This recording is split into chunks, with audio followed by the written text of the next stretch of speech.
Hey guys, subscribe for daily content, and if you're shopping for gear, make sure you check out the description for the newest items at some of the very best online retailers. There's also links for some of the items that I personally recommend. Thanks! What's going on YouTube? Metal Complex here, and today I've got 5 more really cool knives that I think you guys should absolutely check out.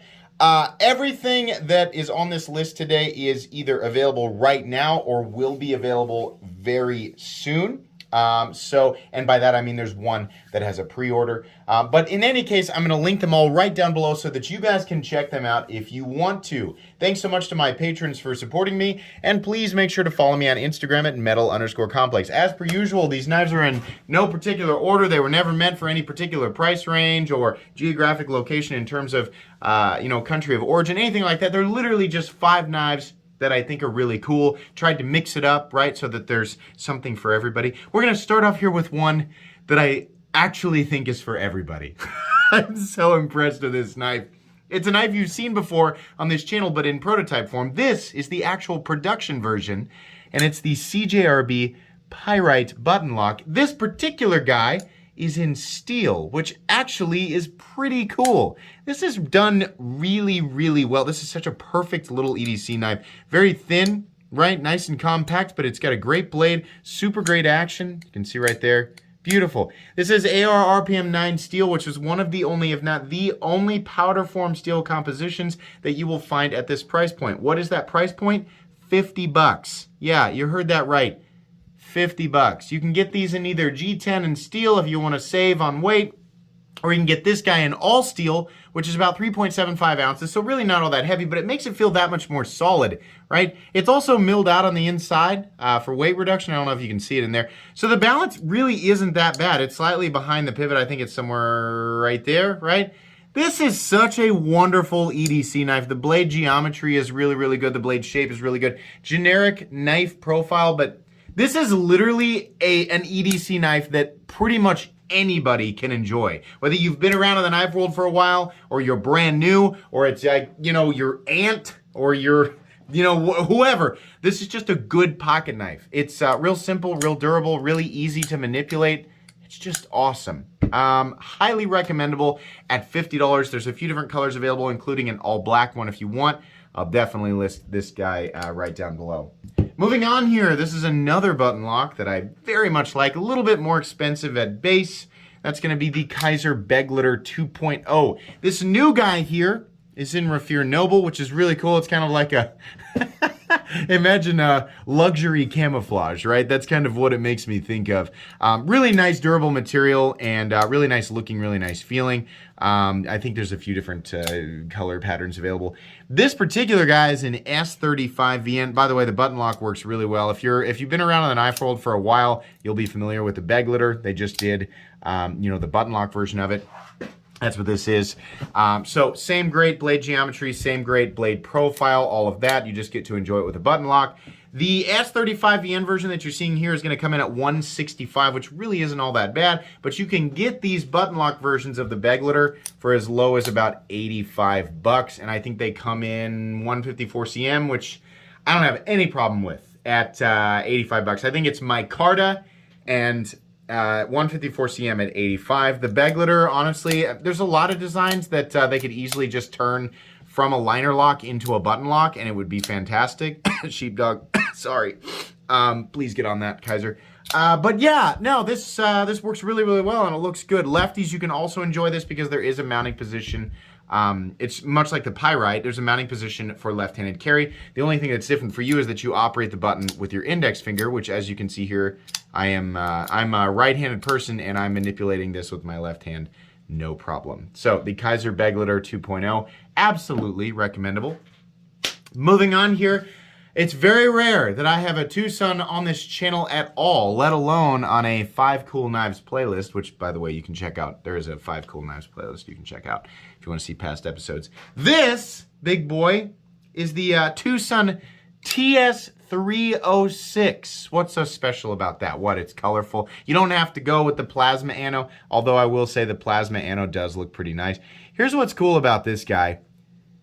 This freaking thing is in M398. And no, that is not a typo if you're not familiar with that steel. M398 is another bowler steel that was created to surpass M390 in terms of edge retention. Now, they do sacrifice toughness and corrosion resistance a little bit. It's still a stainless steel, but it ain't nowhere near as tough as M390, and M390 is not very tough to begin with. I have absolutely no idea how this thing is heat treated, but that is impressive to get an M398 blade on a Tucson knife, and on one that actually works really well. The nice little, the opening hole there, the ergonomics are good. The handle is very interesting. We have these little inserts of carbon fiber, but this is a good full-size knife, and the action is great, right? The quality's there. Nice 3D milled pocket clip. I think most impressive, far and away the most impressive element, is that the base version of this knife, which is the exact same thing that you're seeing here, except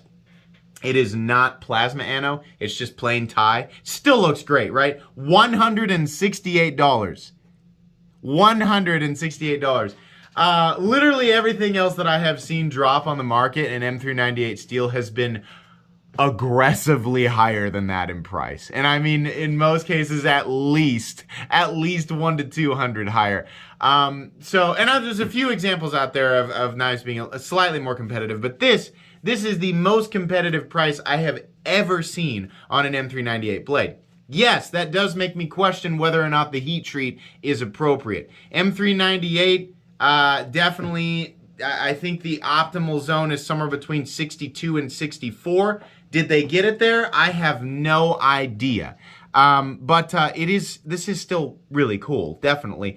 If you want the plasma anno version, I think they come in at 188. I did check before I did this video, right? Check the date, right? If you're watching this 2 years in the future, don't be like, I checked and it was sold out. Check the date on the video. If you're watching this on the day that I uploaded it though, yeah, it should be available. So you can check the links down in the description. If you're wanting full reviews of any of these knives, if I have not done the review yet, I will, right? It's coming down the road. You can also check on my channel by typing in the name of the knife and metal complex, and it should bring it up. Moving on here, wow, get ready. I think this is the knife that's in the thumbnail. Oh man. In my opinion, the coolest thing to ever come out of Arcane Designs, and that's the Plexus, which was created in collaboration with Elijah Isham, which, as some of you may know, he is no longer with us. This is one of the most stunning pocket knives I have ever seen, and this is ridiculously high quality. The action on this is beautiful. We have an M390 blade, titanium scales that have been milled and anodized. The flow of this design, right? Say what you will about the lines and all. If you don't like the aesthetic look of it, fine. But the design of this knife is so beautiful, and it goes so, look how this opens up into the, well, I guess we're gonna call it an open fuller on the blade. We have this compound tanto with a huge swedge. Very thin behind the edge, by the way. Very thin right here. Really wicked looking blade shape, man. The whole thing, it captures the essence of Arcane Design knives if you've ever seen them. But at the same time, it definitely has Isham, design language in it. And as I was talking with somebody about this, these two design languages go together so well. It's just like this was a collab that really needed to happen. And I am very impressed with the blade to handle ratio. I'm very impressed with how well the entire design flows. It's just wonderful. These are available for pre-order as of yesterday, Friday. If you're wanting to pick these up, these will be $400, but listen, the quality here, if you've checked out Arcane Design knives in the past, you'll know that the quality is absolutely there. This is above and beyond. This is the best thing, in my opinion, that has ever come out of Arcane Design. I love the colors on this thing. I think you'll have an option between a black blade, like it's gonna be blue-black, right? But you'll have an option between a black blade and a satin blade. And, whichever one you go with, that's the nice thing. It looks great. You do get a 3D milled pocket clip with it, all titanium construction. You can see here we have the Isham Bladeworks logo and the Arcane Design logo. Really nice. And you know what? Truthfully, way more comfortable to hold than it looks. It looks like it's going to be like grabbing onto an angry tetrahedron. No, it's actually really, really comfortable to hang on to. I am so impressed with this. I cannot express this enough. I just absolutely love this knife. The flipper tab is super low profile as well. Really, really cool. I love this area here. This looks awesome. The other thing that's cool is this is a frame lock, but you can see some of it is actually recessed into these titanium pieces that make up the top part of the frame here. It's really cool to see all of these lines integrated and kind of fold underneath each other. We definitely do not see a lot of stuff like this in the knife world. Yes, it's expensive, but oh my goodness. Not just the materials, but the machining and the execution to match. This is a wonderful knife. Definitely on the more expensive side, but really, really cool. Don't miss out on this. I think these are going to be, I mean, obviously they're going to be limited. Last but not least, we have another expensive knife, but a US-made knife, and one that I find particularly impressive. This is the new Heretic Cleric 2 OTF with a 4.25-inch dagger ground blade. This is not the largest double action OTF ever, but it is certainly one of the largest and definitely the biggest in recent years. I can't think of any company, any legitimate company. I'm not talking about the, you know, the pretend United States, you know, companies or the weird Chinese ones. This is a full-on, true USA automatic knife made out of Elmax. And then we have, actually this is really cool, we have a titanium pocket clip, which is definitely not something you usually see on OTFs. We have an aluminum frame, and then we have an aluminum inlays, and it's like a large diamond pattern. It actually looks really nice. I love that the face switch is kind of off-center on the face of the frame. The power here is excellent. It's exactly what you would expect from a premium OTF knife. It has all the power you'd want. The blade play, which is present on almost all automatic knives. There's always people who claim, I've got a Benchmade Infidel that doesn't have any blade play. No, you don't. It definitely has blade play. Don't waste our time with that, right? The only OTF in existence that's not going to have any blade play whatsoever, and I mean even a hair's bit of movement, is going to be the Deadlock OTF, which is, what, $1,500, $2,000 at this point, right? They're hard to get. But this has very minimal, and it's on par with everything else that is legitimately in the competition zone, right? I'm talking Microtech, Axial, Guardian Tactical, you know, the real, you know, I'm not saying the Benchmade and Hogue and ProTech make some great autos too. But we're talking about the actual competition zone here. Yeah, it's going to be about the same. Overall execution is also very, very good. The closest thing to this that I can compare it to would be like the Microtech Dirac Delta, which I think comes in at about $365 to $385, and it's definitely shorter. I mean, the overall length of this guy is, let's see here.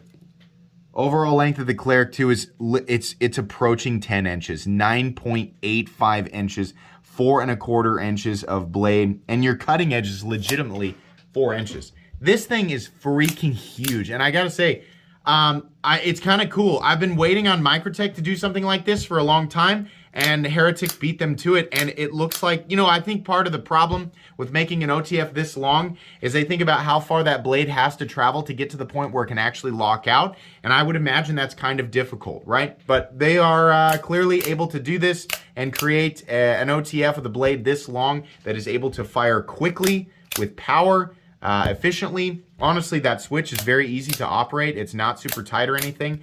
And it's doing it without rubbing on the internals, without rubbing on the chassis. This guy's going to come in at $425, which is pretty much what you'd expect if you're looking at real USA OTF territory, right?